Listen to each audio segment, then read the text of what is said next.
Hello बच्चों, हम शुरू करते हैं आज फिजिक्स पढ़ना। मैं प्रीति आपको पढ़ाऊंगी 11th की फिजिक्स का फर्स्ट चैप्टर। आज फिजिक्स के फर्स्ट चैप्टर का नाम है हमारे पास फिजिकल वर्ल्ड।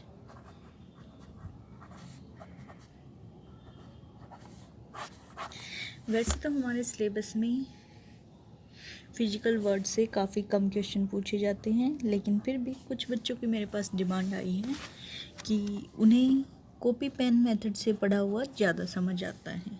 जो एनिमेटेड वीडियो हैं उनसे उनको कम समझ आ रहा है। सबसे पहले तो बेटा आपको एक बात बता दूं, जो एनिमेटेड वीडियो हैं उनको बनाने में बहुत हार्ड वर्क करना पड़ता है। फिर भी अगर आप कॉपी पेन मेथड से पढ़ना चाहते हैं तो आपके लिए हम कॉपी पेन मेथड से पढ़ा देंगे। तो सबसे पहले हम देखते हैं कि हमारे चैप्टर का नाम क्या है। हमारे चैप्टर का नाम है फिजिकल वर्ल्ड। चैप्टर स्टार्ट होता है, इसको हम यूनिट 1 भी बोल सकते हैं और हमारा चैप्टर 1 भी है। ये एनसीईआरटी के सिलेबस से है।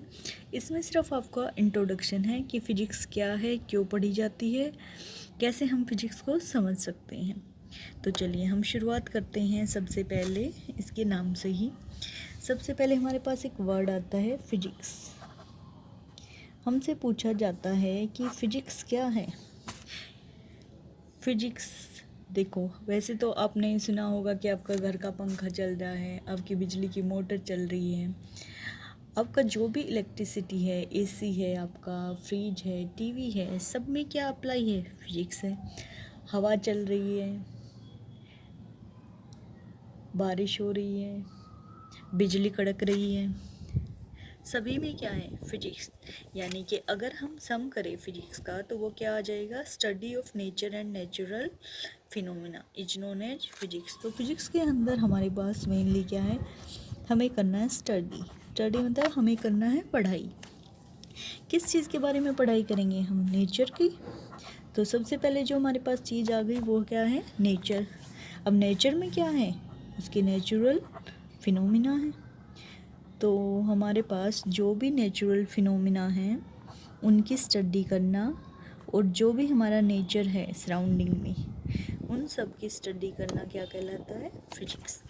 तो फिजिक्स की डेफिनेशन क्या होगी, physics is the study of nature and natural phenomena.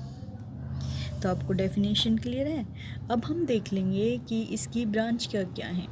Physics कोई लिमिटेड सब्जेक्ट तो है नहीं बेटा कि आपने 2 नाम पढ़े और वो ख़त्म हो गई। फिजिक्स की हमारे पास बहुत सारी ब्रांच है जो हम 1 बाय 1 पढ़ेंगे। जैसे एग्जाम्पल के लिए हम देख लेते हैं, सबसे पहले हमारे पास क्या आ जाती है, मैकेनिक्स, आप सबने नाम सुना होगा। उसके बाद हम बात करते हैं, मैंने एग्जांपल दिए थे इलेक्ट्रिसिटी। जितनी भी मशीन है ये सब कौन सी किसके अंदर आ जाएंगी, इलेक्ट्रिसिटी के अंदर आ जाएंगे। हम पढ़ते हैं उसके बाद मैग्नेटिज्म। उसके बाद हमारे पास कुछ नाम आ जाते हैं ऑप्टिक्स। ऑप्टिक्स में हमारा क्या आ जाता है, जो भी हमारे लेंस वगैरह होते हैं, मिरर होते हैं, जो हमारे जैसे स्काई का कलर ब्लू क्यों है, स्कैटरिंग के फिनोमिना है, हमारे पोलराइजेशन के फिनोमिना हैं, जो भी हमारे पास माइक्रोस्कोप है, टेलीस्कोप है, ये सब किसका पार्ट है, ऑप्टिक्स का। और मैग्नेटिज्म सबको पता होगा, जो भी मैग्नेट से रिलेटेड स्टडी होती है वो किसके अंदर आ जाएगी, मैग्नेटिज्म। उसके बाद हमारे पास एक आता है मॉडर्न फिजिक्स। मॉडर्न फिजिक्स में हम पढ़ते हैं जैसे हमारी क्वांटम मैकेनिक्स होगी, ये किसका पार्ट है, मॉडर्न फिजिक्स। इसको हम क्वांटम नाम भी दे सकते हैं, क्वांटम फिजिक्स। और इसके अलावा जो हम पहले फिजिक्स पढ़ते थे वो क्या होती थी, हमारी क्लासिकल फिजिक्स। तो देखो बेटा, 2 मेन डिफरेंस है हमारे पास मॉडर्न फिजिक्स और क्लासिकल फिजिक्स में। मॉडर्न फिजिक्स हमारा क्या था, जिसमें हम अब करंट में जो फिजिक्स पढ़ते क्वांटम लेवल पे, सब एटॉमिक पार्टिकल जो हम पढ़ते हैं वो किसके अंदर आता है, मॉडर्न फिजिक्स। पहले जैसे हम एटम पढ़ते थे, न्यूक्लियस पढ़ते थे, जैसे थ्योरी ऑफ रिलेटिविटी होगी हमारी, न्यूटन के लॉ हो गई, ग्रेविटेशन हो गया, ये सब किसका पार्ट है, हमारा क्लासिकल फिजिक्स का। तो यही हमारी फिजिक्स है, नेचर और नेचुरल फिनोमिना को स्टडी करना फिजिक्स। इसके अंदर और भी पार्ट आ जाएंगे, सपोज हमारा न्यूक्लियर फिजिक्स ले लेते हैं हम। तो ऐसे ही हमारे सॉलिड स्टेट फिजिक्स आ जाता है, अगर हम नाम गिनाने लगे तो हमारे पास 2-4 नाम और होंगे, ठीक है, लेकिन आपके इंट्रोडक्शन के लिए इतना काफ़ी है। तो फिजिक्स को एक बार फिर से रिवाइज कर लेते, क्या है, study of nature and natural phenomena. कितने टाइप की है, मैकेनिक्स है, इलेक्ट्रिसिटी है, मैग्नेटिज्म है, ऑप्टिक्स है, मॉडर्न फिजिक्स है, क्लासिकल फिजिक्स है, न्यूक्लियर फिजिक्स है, और उसके साथ है सॉलिड फिजिक्स। नेक्स्ट हम बात करते हैं भाई इतनी सारी फिजिक्स, इतनी सारी स्टडी हम क्यों कर रहे हैं। तो हमारे पास क्वेश्चन आता है कि गोल ऑफ फिजिक्स क्या है। गोल ऑफ फिजिक्स, गोल हमारा क्या होता है, एम।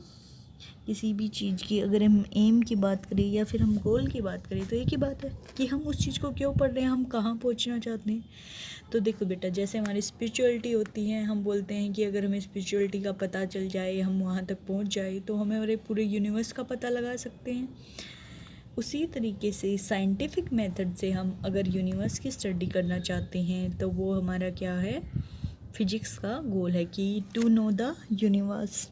तो सबसे मेन हमारा जो गोल है वो क्या होगा, टू नो यूनिवर्स। उसके बाद हम बात करते हैं कि एलिमेंट्री पार्टिकल्स, जैसे यूनिवर्स को, उसके बाद हमें क्या पता करना है कि एलिमेंट्री पार्टिकल की स्टडी। एलिमेंट्री पार्टिकल में हमारे पास क्या क्या आ जाता है, इसमें हमारे पास आ जाता है मैटर। मैटर में क्या होता है, एटम होता है, एटम के अंदर क्या होता है, प्रोटॉन होते हैं, न्यूट्रॉन होते हैं, इलेक्ट्रॉन होते हैं, ये सब किसके अंदर आ जाता है, फिजिक्स के। उसके बाद हम मैटर के बाद मेन चीज़ हमने क्या पढ़ी है, फोर्स, और क्या है, एनर्जी। एनर्जी हमारे पास बहुत तरीके की होती है, फोर्स भी हमारे पास बहुत तरीके का होता है। तो हमारा गोल क्या है फिजिक्स का, कि एलिमेंट्री पार्टिकल की स्टडी करना, मैटर की स्टडी करना, फोर्स की स्टडी करना, और उसके साथ साथ एनर्जी की स्टडी करना। तो इनकी हेल्प से हम, जब एलिमेंट्री पार्टिकल की हेल्प से जब हम स्टडी करते हैं यूनिवर्स को जानने के लिए, किसी फोर्स की स्टडी करते हैं, एनर्जी की स्टडी करते हैं, डिफरेंट लॉ की स्टडी करते हैं, तो पूरे यूनिवर्स को समझने के लिए और यूनिवर्स को आगे ले जाने के लिए जो हम स्टडी करते हैं वही हमारे फिजिक्स का क्या है, गोल है। नेक्स्ट हमारे एग्जाम में कई बार क्वेश्चन पूछ लिया जाता है कि स्कोप क्या है फिजिक्स का, एक्साइटमेंट क्या है।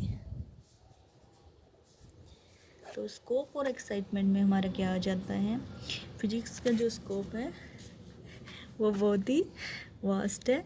ये हमारा किस किस चीज़ को कवर करता है, magnitude of physical quantity, like कहाँ से, अगर हम बेसिक की बात करें तो लेंथ, मास, टाइम, एनर्जी, यहाँ से शुरू होकर हमारा इलेक्ट्रॉन, प्रोटॉन, न्यूट्रॉन, और जो भी हमारे एस्ट्रोनॉमिकल फिनोमिना हैं गैलेक्सी में, और जो भी हमारा पूरा यूनिवर्स है जिसके ऊपर हमारी नेचर काम करती है, वो सब क्या है, फिजिक्स का स्कोप है। यानी कि लेंथ की, मास की, टाइम की, एनर्जी की, इलेक्ट्रॉन की, प्रोटॉन की, न्यूट्रॉन की, एस्ट्रोनॉमिकल ऑब्जेक्ट की, गैलेक्सी की, या हम कहें पूरी यूनिवर्सिटी की, पूरे ही यूनिवर्स की स्टडी, वो हमारा क्या हो जाएगा, स्कोप। उसके बाद हमारा वर्ड आता है एक्साइटमेंट। एक्साइटमेंट क्या है, नाम से ही पता चल रहा है कि कितना एक्साइटिंग है फिजिक्स को पढ़ना। तो physics is very exciting in many ways. सबसे पहले तो हम बेसिक कॉन्सेप्ट पढ़ते हैं, यानी कि एक्साइटमेंट में हमारे पास क्या आ जाता है, बेसिक कॉन्सेप्ट आ जाते हैं। उसके बाद सारे के सारे लॉ आ जाते हैं, लाइक आप बेसिक लॉ की बात करें तो जो भी हमारे फिजिकल फिनोमिना हैं, ग्रेविटेशनल लॉ है, न्यूटन का लॉ है, इनर्शिया के लॉ हैं, फ्रिक्शन के लॉ हैं, फेराडे के लॉ हैं, ये सब के सब लॉ हम किस में पढ़ेंगे, फिजिक्स में। तो फिजिक्स को डिफ़ाइन कर पाना या फिर उसके स्कोप और एक्साइटमेंट को 3-4 लाइनों में बताना पॉसिबल नहीं है। हम जैसे जैसे फिजिक्स को पढ़ते जाएंगे वैसे वैसे हमें पता चल जाएगा कि फिजिक्स कितनी एक्साइटिंग है। और सबसे इम्पोर्टेंट बात, फिजिक्स इतनी एक्साइटिंग है तो वो इतनी आसान नहीं होगी। बच्चों को अक्सर लगता है कि फ़िज़िक्स सबसे मुश्किल है। हाँ, वो मुश्किल है उस बच्चे के लिए जो रटना चाहता है। आपको फ़िजिक्स समझना है, उसके साथ साथ आपको बार बार बताया जाएगा कि आपको ये चीज़ पता होनी चाहिए, आपको इस कांस्टेंट की वैल्यू पता होनी चाहिए, आपको ये फॉर्मूला आना चाहिए। तो आपके पास लर्निंग, एक कॉन्सेप्ट आता है लर्निंग प्लस अंडरस्टैंडिंग।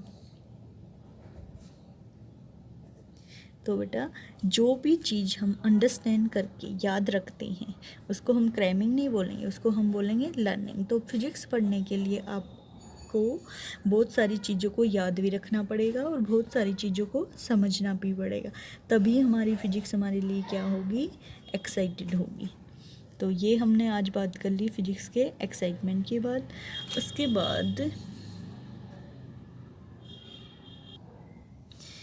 बाद हम बात करते हैं कि फ़िज़िक्स को पढ़ने के लिए हमारे जो भी मेथड यूज किए जाते हैं वो कैसे होने चाहिए, साइंटिफिक मेथड। तो जो भी हमारे साइंटिफिक मेथड होंगे वो किसको समझने में हमारी हेल्प करेंगे, फिजिक्स को। फिजिक्स में जो साइंटिफिक मेथड है वो कैसे होते हैं, सबसे पहले साइंटिफिक मेथड में एक वर्ड आता है ऑब्जर्वेशन।